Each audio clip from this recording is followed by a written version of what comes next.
Welcome students to grey matter enhancer. দশম শ্রেণীর জীবন বিজ্ঞানের গত ক্লাসে কিছু এমসিকিউ প্রশ্ন আমি আলোচনা করেছিলাম, উত্তরগুলো বলিনি। আজকে সেই প্রশ্নেরই উত্তরগুলো বলবো, দেখে নাও তাহলে। প্রথম প্রশ্ন, যে রোগে প্লীহা ও যকৃৎ ক্ষতিগ্রস্ত হয় তা হলো থ্যালাসেমিয়া। 2. পিতা ও মাতা উভয়ই থ্যালাসেমিয়ার বাহক হলে ওই দম্পতির যে সন্তান জন্মগ্রহণ করবে তার ক্ষেত্রে থ্যালাসেমিয়ায় আক্রান্ত হওয়ার সম্ভাবনা কত? 25%। 3 নম্বর, থ্যালাসেমিয়া রোগের অপর নাম মেডিটেরিনিয়াম অ্যানিমিয়া। 4 নম্বর প্রশ্ন, একটি অটোজোমাল প্রচ্ছন্ন জিনঘটিত রোগ হলো থ্যালাসেমিয়া। 5 নম্বর প্রশ্ন, হিমোফিলিয়ার জন্য দায়ী জিনটি স্ত্রীলোকের একটি এক্স ক্রোমোজোমে থাকলে তারা হবে বাহক। 6. হিমোফিলিয়ার বাহক মাতা ও স্বাভাবিক পিতার কন্যা সন্তানদের হিমোফিলিয়ায় আক্রান্ত হওয়ার সম্ভাবনা হল 0%। 7. হিমোফিলিক পুরুষ ও বাহক মহিলার সন্তানরা হবে 1/2 হিমোফিলিক। 8 নম্বর প্রশ্ন, রক্ততঞ্চনের সাহায্যকারী ফ্যাক্টর 8 এর অপর নাম AHF। 9 নম্বর, কোনটি হিমোফিলিয়ার ক্ষেত্রে সঠিক নয়? মহিলাদের ক্ষেত্রে বেশি দেখা যায়।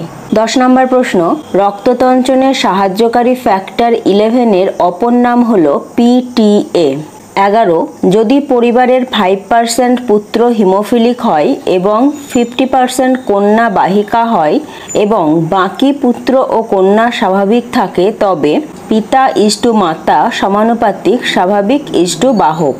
12 নম্বর প্রশ্ন, পিতা বর্ণান্ধ ও মাতা স্বাভাবিক হলে বর্ণান্ধ ছেলে হওয়ার সম্ভাবনা 0%।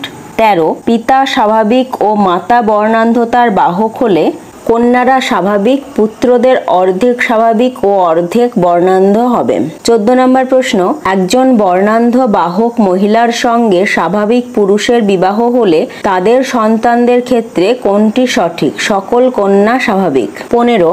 নিচের কোন সম্পর্কটি সঠিক? হিমোফিলিয়া এক্স সংযোজিত জিন। 16 নম্বর প্রশ্ন, কন্যা তখনই বর্ণান্ধ হতে পারে যখন মা বাহক এবং বাবা বর্ণান্ধ। 17 নম্বর প্রশ্ন, একজন বর্ণান্ধ মহিলার সঙ্গে বর্ণান্ধ পুরুষের বিবাহ হলে পুত্র ও কন্যা সবাই বর্ণান্ধ হবে। 18 নম্বর প্রশ্ন, বর্ণান্ধতা কোন ক্রোমোজোম সংযোজিত বংশগত রোগ? X chromosome. 19.